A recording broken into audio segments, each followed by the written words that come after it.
Hello বন্ধুরা, আজ আমরা ক্লাস 6 এর নিজে করি প্রথম প্রথম পৃষ্ঠার অঙ্কগুলো করব। চলো, প্রথমে আছে সরল করি। দেখো, অনেকগুলো উদাহরণ দেওয়া আছে। তার মধ্যে এক এক দাগের একে লিখে আছে সরল করি। তো দেখো, পড়ো। আজ আমাদের শারীরশিক্ষার ক্লাসে সবাই মিলে মাঠে গেলাম। আমরা কিছু হালকা ব্যায়াম করলাম।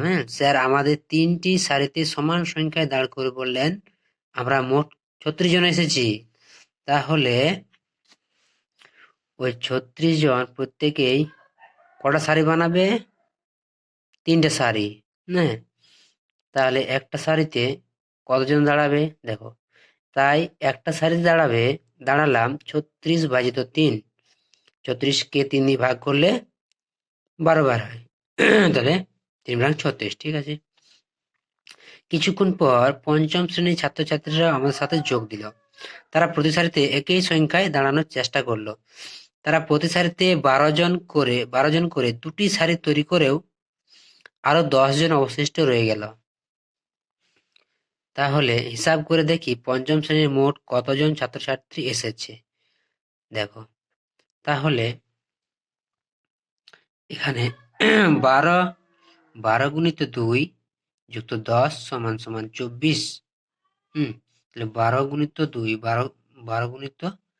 12 দুগুণে কত হয়?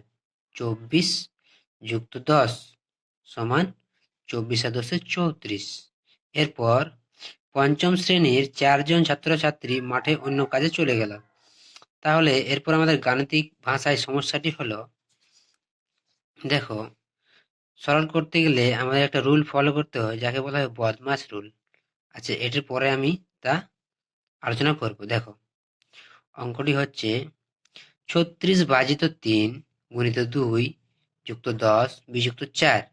এরপর প্রথমে আমরা ভাগের কাজ করব।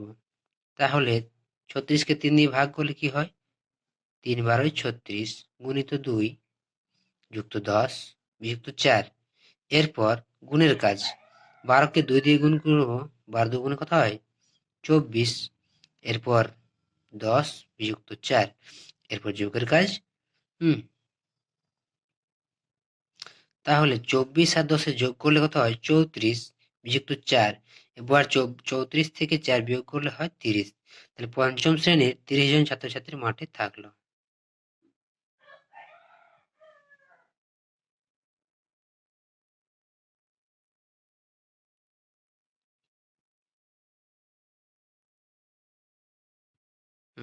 ঠিক আছে। এরপর দেখো, সরল করতে গেলে প্রথমে আমাদের এই রুলটি সবসময় ফলো করতে হয়, যাকে বলা হয় বদমাশ রুল। এইখানে যেমন দেখো, বদমাশ বদমাশ বিফর হয় ব্র্যাকেট, বা বন্ধনী। তা রেখা বন্ধনী হতে পারে, যে রেখা বন্ধনী অথবা প্রথম বন্ধনী, দ্বিতীয় বন্ধনী, তৃতীয় বন্ধনী। তাহলে প্রথমে আমাদেরকে বন্ধনীর কাজ করতে হবে। তারপর অফ মানে এর। তারপর D for division.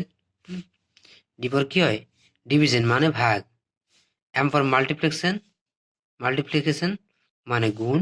R A for addition. দেখো, প্রথমে দেওয়া আছে A for division, M for multiplication, A for addition, আর এস ফর সাবট্রাকশন মানে বিয়োগ। তাহলে এটা আমাদের হলো বন্ধনীর কাজ। তারপর হলো এর ডি দিয়ে ভাগ, ডিভিশন ভাগ, মাল্টিপ্লিকেশন মানে গুণ, অ্যাডিশন মানে যোগ, এবং সাবট্রাকশন মানে বিয়োগ। এগুলির কাজ আমাদেরকে প্রথমে করতে হবে।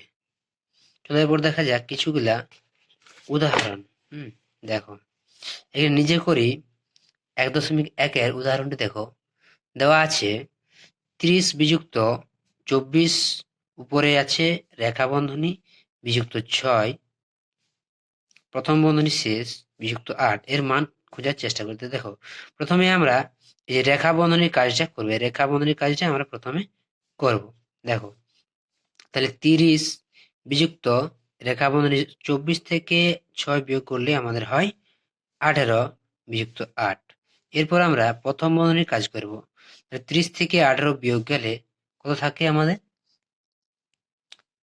30 থেকে দেখো বিয়োগ করব 8 করতে, আর এক আছে কত 3, 2 3 বিযুক্ত 8, এরপর হলো 28 বিযুক্ত 8।